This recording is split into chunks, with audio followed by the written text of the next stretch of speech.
femme éleva la voix au milieu de la foule pour lui dire « Heureuse la mère qui t'a porté en elle et dont les seins t'ont nourri. » Alors Jésus lui déclara « Heureux plutôt ceux qui écoutent la parole de Dieu et qui la gardent. »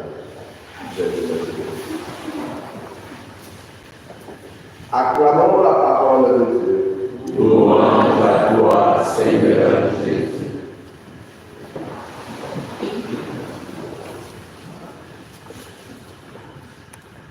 Chers frères et sœurs, nous continuons notre méditation de l'évangile de Saint-Luc.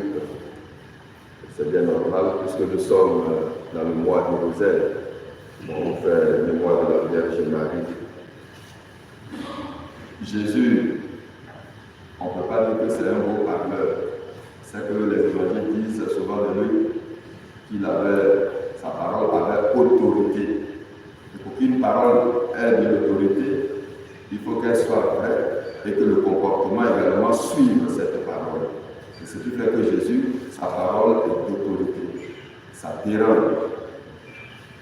Ça donne de réfléchir.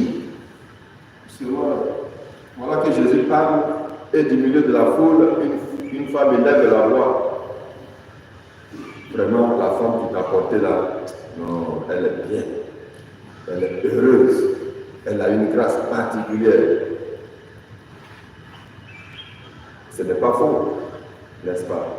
Bien sûr, avec beaucoup de recul, on comprend que ce n'est pas faux. Mais en même temps, Jésus, lui, ne s'arrête pas à ce niveau-là. Il dit une parole qui encore va nous faire réfléchir davantage. Il dira, heureux plutôt ceux qui écoutent la parole de Dieu et qui la gardent.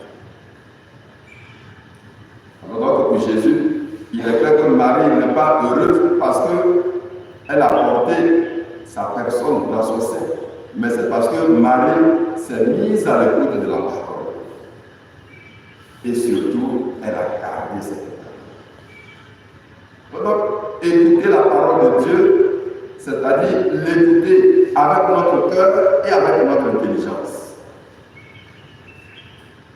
Les deux assemblés font que cette parole a des effets sur nous, produisent des fruits en nous et surtout des fruits de conversion.